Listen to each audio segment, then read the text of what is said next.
দর্শক, আমেরিকা ঠিকই ইরানের বেসামরিক বিভিন্ন স্থাপনায় হামলা চালিয়েছে। তার ভিতরে বেশ কয়েকটি ব্রিজ, রেল স্টেশন, বিমানবন্দর, এমনকি হাসপাতালের কাছেও হামলা চালিয়েছে। মার্কিন হামলায় গত রাতে অন্তত 8 জন বেসামরিক ইরানি নাগরিক নিহত এবং কয়েকশো আহত হয়েছে।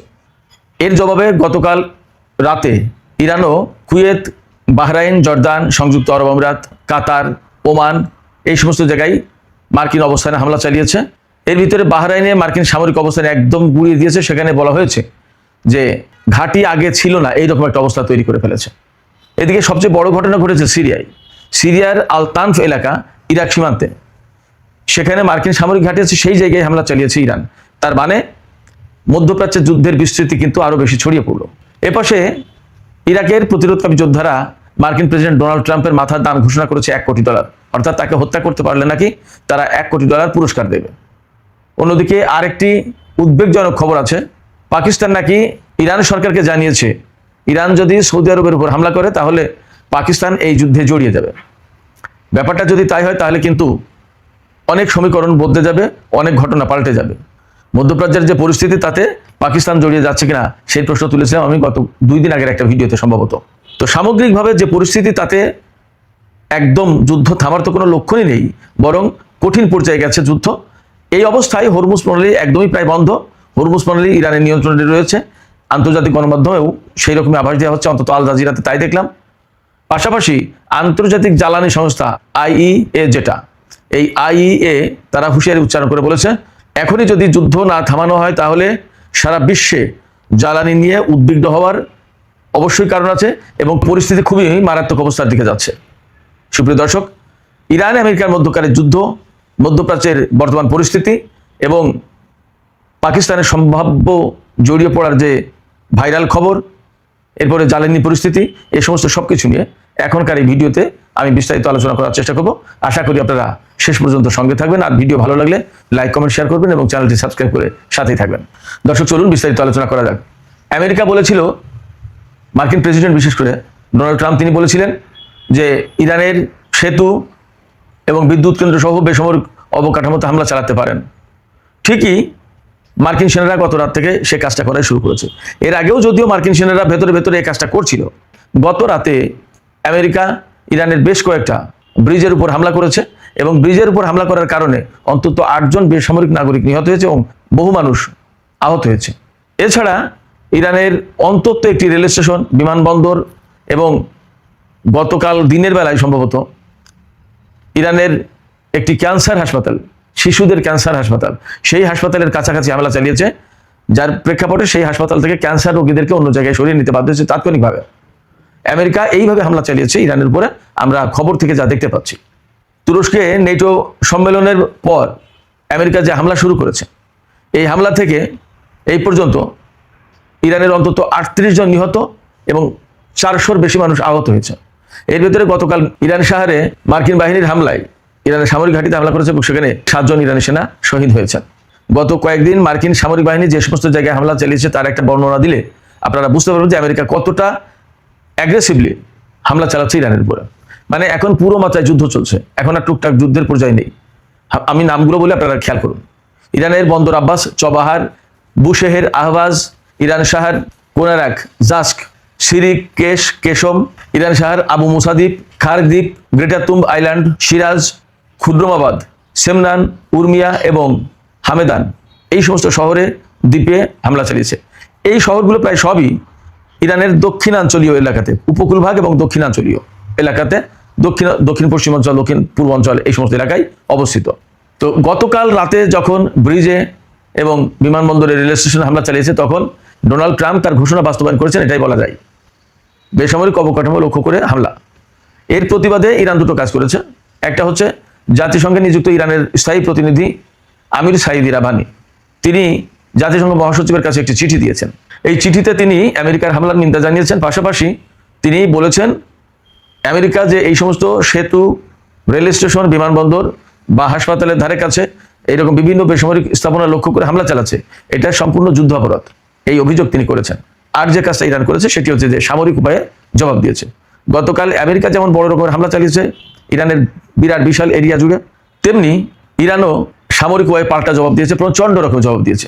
কুয়েতের মার্কিন ক্ষেপণাস্ত্র ডিপো, হেলিকপ্টারের অবস্থান অর্থাৎ যেখানে হেলিকপ্টার রাখা, হেলিকপ্টার স্টোরেজ, এরপরে আমেরিকার বেশ কয়েকটা ক্ষেপণাস্ত্র লঞ্চার, এগুলো ধ্বংস হয়েছে। কুয়েতের সবচেয়ে বড় যে ঘটনা ঘটেছে সেটা হচ্ছে অস্ত্র গুদাম ধ্বংস হয়েছে কয়েকটা। বাহরাইনে ইরান হামলা চালিয়েছে এত বড় যে বাহরাইনের দুটো মার্কিন ঘাঁটি একেবারে মাটির সাথে মিশে গেছে বলে জানা যাচ্ছে। এইভাবে বলা হচ্ছে যে সেখানে আগে ঘাঁটি ছিল কিনা তা বোঝা যাচ্ছে না। ইরান কিন্তু এইরকম কথাই বলেছিল যে আমরা এমনভাবে হামলা চালাবো যে মধ্যপ্রাচ্যে আগে আমেরিকার কোনো ঘাঁটি ছিল না, এইরকম করে দেবো পরিস্থিতি। তো হয়তো ইরান সেইভাবেই করছে। জর্দানে হামলা চালিয়েছে, কাতারে হামলা চালিয়েছে, সংযুক্ত আরব আমিরাতে এবং ওমানে। এইসব হামলায় অনেকগুলো র্যাডার সিস্টেম, তারপরে নৌবাহিনীর গোয়েন্দা ব্যবস্থা, বিমান বাহিনীর গোয়েন্দা ব্যবস্থা, এই সমস্তগুলো ধ্বংস হয়েছে। বলা হচ্ছে যে বেশ কয়েকজন মার্কিন সেনা নিহত হয়েছে। মার্কিন সেনা নিহতের কথা কেন আসছে? বিশেষ করে দুই জায়গায় মার্কিন সেনা নিহতের কথা বলা হচ্ছে।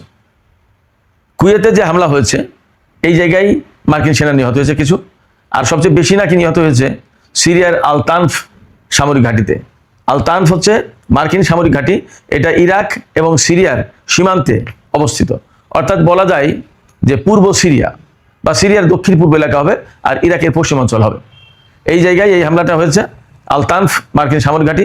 এবং এই সামরিক ঘাঁটিতে ইসরায়েলের সেনা মোতায়েন ছিল একসময়, এমন রিপোর্ট বের হয়েছিল আরও অনেক আগের কথা।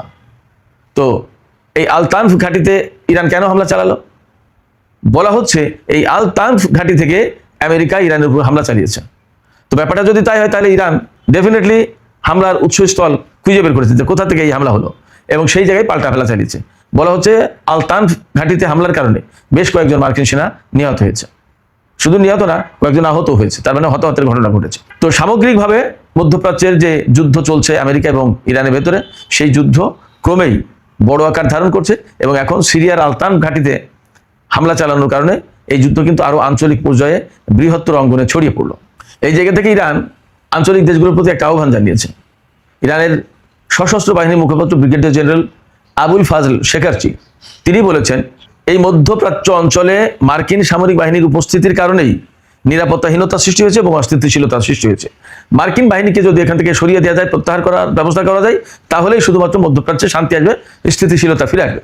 এবং মধ্যপ্রাচ্যের স্থিতিশীলতা ফিরিয়ে আনা, শান্তি ফিরিয়ে আনা, এমনকি হরমুজ প্রণালীর নিরাপত্তা নিশ্চিত করার জন্য আবুল ফাজল শেখারচি, যিনি ইরানের সশস্ত্র বাহিনীর মুখপাত্র, তিনি মধ্যপ্রাচ্যের বা বিশেষ করে উপসাগরীয় অঞ্চলের আরব দেশগুলোর প্রতি আহ্বান জানিয়েছেন সহযোগিতা করার জন্য। আসুন ইরানের সাথে সহযোগিতা করুন, আমরা মার্কিন সামরিক বাহিনীকে মধ্যপ্রাচ্য থেকে তাড়িয়ে দিই। এদিকে আরেকটি কথা বলি, মধ্যপ্রাচ্যের পরিস্থিতি যখন এইরকম খুবই উত্তপ্ত, আপনারা বুঝতে পেরেছেন যুদ্ধ কিন্তু ক্রমে ছড়িয়ে পড়ছে, তখন নানামুখী খবর পাচ্ছি আমরা। একবার আমরা দেখছি ইয়েমেনের সাথে সৌদি আরবের ছোটখাটো সংঘর্ষ, ইয়েমেনের পক্ষ থেকে হুমকি, সৌদি আরবের পক্ষ থেকে হুমকি।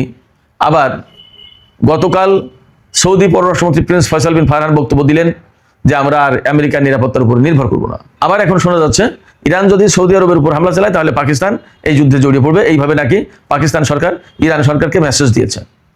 এখন পাকিস্তান হয়তো জড়িয়ে যেতে বাধ্যই, কেন যেহেতু তার সাথে সৌদি আরবের চুক্তি ছিল। কিন্তু পাকিস্তান যদি এই যুদ্ধে কোনো কারণে জড়িয়ে পড়ে, তাহলে সে যে একটা সুনাম সুখ্যাতি অর্জন করেছিল ইরান আমেরিকার মধ্যকার যুদ্ধবিরতির ব্যাপারে চেষ্টা প্রচেষ্টা চালিয়ে কূটনৈতিক উদ্যোগ নিয়ে, সেই সুনাম সুখ্যাতি কিন্তু একদম পুরোপুরি সব ধ্বংস হয়ে যাবে। এটা গেল এক। দুই হচ্ছে, তাহলে পাকিস্তান কি করতে পারে?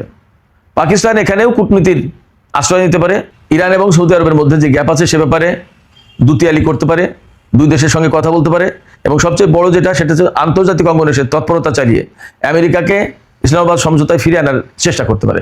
এটাই পাকিস্তানের সবচেয়ে বড় কাজ হবে, এটাই উচিত হবে তাদের। তারা যদি যুদ্ধে জড়িয়ে পড়ে তাহলে আরো ভয়ঙ্করভাবে ভ্রাতৃঘাতী এবং দুই প্রতিবেশীর মধ্যে যুদ্ধ শুরু হবে, সেটা আরো বেশি খারাপ পরিস্থিতি তৈরি করবে। তখন কিন্তু অনেক সমীকরণ বদলে যাবে। এই জায়গায় ইরানকে প্রয়োজনে কূটনৈতিক বার্তা দিক পাকিস্তানের প্রতিনিধি পাঠাক সরকার ইরানে, সৌদি আরবের সাথে আলোচনা করুক, প্রয়োজনে দুই দেশকে নিয়ে বসুক, এভাবে কাজ করুক। কিন্তু পাকিস্তান যদি জড়িয়ে যায় তাহলে সেটা ভয়াবহ খারাপ পরিণতি ডেকে আনবে। এদিকে আরেকটা ছোট্ট খবর বলে আমি শেষ করি, ট্রাম্প প্রসঙ্গ। ইরাকের প্রতিরোধকামী যোদ্ধারা ডোনাল্ড ট্রাম্পের মাথার দাম ঘোষণা করেছে $1 কোটি। তারা বলেছে ডোনাল্ড ট্রাম্পকে যে হত্যা করতে পারবে তাকে $1 কোটি পুরস্কার দেওয়া হবে, যে বাজারা। এই কথাও কিন্তু সামাজিক যোগাযোগ মাধ্যমে ছড়িয়ে পড়েছে, ভাইরাল হয়েছে। এপাশে ডোনাল্ড ট্রাম্প গতকাল একটা কথা দাবি করেছিলেন। তিনি বলেছেন যে ইরানের কারাগারে আটক এক বন্দীকে ইরান মুক্তি দিয়েছে এবং তারা আমেরিকার সাথে এখন চুক্তি চাই, তারা আমেরিকার সাথে আলোচনায় বসার জন্য পাগল হয়ে গেছে। ইরানের পক্ষ থেকে জবাবে বলা হয়েছে যে এই ধরনের কোনো বন্দীকে মুক্তি দেওয়া হয়নি, একদম সম্পূর্ণ ফলস ক্লেম, মিথ্যা দাবি। এছাড়া ইরানের প্রেস টিভিও একই কথা বলেছে। আমরা জানি না, তবে একটা কথা বলি যে ডোনাল্ড ট্রাম্পের অনেক কথা কিন্তু অসত্য বলে প্রমাণিত হয়। এটা শুধু আমি বলছি না বা ইরানি গণমাধ্যম বলছে না, এটা খোদ মার্কিন গণমাধ্যম বলে। এমনকি কখনো কখনো মার্কিন গণমাধ্যমে এমন খবরও বের হয়েছে যে ডোনাল্ড ট্রাম্প এক সপ্তাহে বা গত 24 ঘন্টায় বা গত 48 ঘন্টায় কয়টা মিথ্যা কথা বলেছেন এবং কি কি মিথ্যা কথা বলেছেন তার ফিরিস্তি দিয়ে খবর প্রকাশ হয়। সিএনএনের মতো গণমাধ্যমে এমন খবর আসে। তাহলে ডোনাল্ড ট্রাম্পের অবস্থাটা কি বলছেন? এই ডোনাল্ড ট্রাম্প এবং তার প্রশাসন এখন ইরানের সাথে যুদ্ধ করতে এসে এমন গ্যাড়াকলে পড়েছে যে গত বছরের চেয়ে এবছরের বাজেট প্রায় ডাবল করতে হচ্ছে। $1.5 ট্রিলিয়ন সামরিক বাজেট চেয়েছে ডোনাল্ড ট্রাম্প। এই ব্যাপারে মিট রমনি, একসময় মার্কিন নির্বাচনের দৌড়ে ছিলেন মিট রমনি, তিনি একটা বক্তব্য দিয়েছেন। তিনি বলেছেন ডোনাল্ড ট্রাম্প তো প্রেসিডেন্ট, আমি আর সামনে প্রেসিডেন্ট নির্বাচন করব না। তার ডোনাল্ড ট্রাম্প যেই কথা বলছেন, যুদ্ধ করে হরমুজ প্রণালী খুলতে হবে, এই জন্য বিরাট বিশাল বাজেট লাগবে। তিনি বলেছেন, আরে ভাই, হরমুজ প্রণালী তো যুদ্ধের আগে খোলা ছিল, তুমি যুদ্ধ করতে গেলে কেন? এবং হরমুজ প্রণালী বন্ধ হলো কেন? এবং এখন তার জন্য বাজেট দিতে হবে কেন? আমেরিকার জনগণের ট্যাক্সের পয়সা সেখানে কেন খরচ করতে হবে? মিট রমনি বলেছেন, খুব বিখ্যাত মানুষ, তিনি প্রেসিডেন্ট নির্বাচনে প্রতিদ্বন্দ্বিতা করেছিলেন এক সময়। তিনি বলেছেন, আসলে এই ব্যাপারে রিপাবলিকান বা ডোনাল্ড ট্রাম্পের কি জবাব? সুপ্রিয় দর্শক, এখানেই আলোচনা শেষ করতে চাই। আলোচনা শেষের আগে আমি আপনাদেরকে একটা প্রশ্ন করি যে সামাজিক মাধ্যমে খবর বেরিয়েছে যে পাকিস্তান এই বার্তা দিয়েছে ইরানকে যে সৌদি আরবে যদি ইরান হামলা চালায় তাহলে পাকিস্তান এখানে জড়িয়ে যেতে বাধ্য হবে যুদ্ধে। আপনাদের কি মনে হয় যে পাকিস্তান যুদ্ধে জড়িয়ে যাবে? আমরা নিশ্চয়ই বুঝতে পারছি যে পাকিস্তানের সামনে আসলে একটা জটিল অবস্থা। এই অবস্থায় পাকিস্তান আসলে কি করতে পারে, তার কি করা উচিত? আপনাদের মতামত জানিয়ে কমেন্টে লিখুন। আর ভিডিও ভালো লাগলে লাইক, কমেন্ট, শেয়ার করুন এবং চ্যানেলটি সাবস্ক্রাইব করে সাথেই থাকবেন।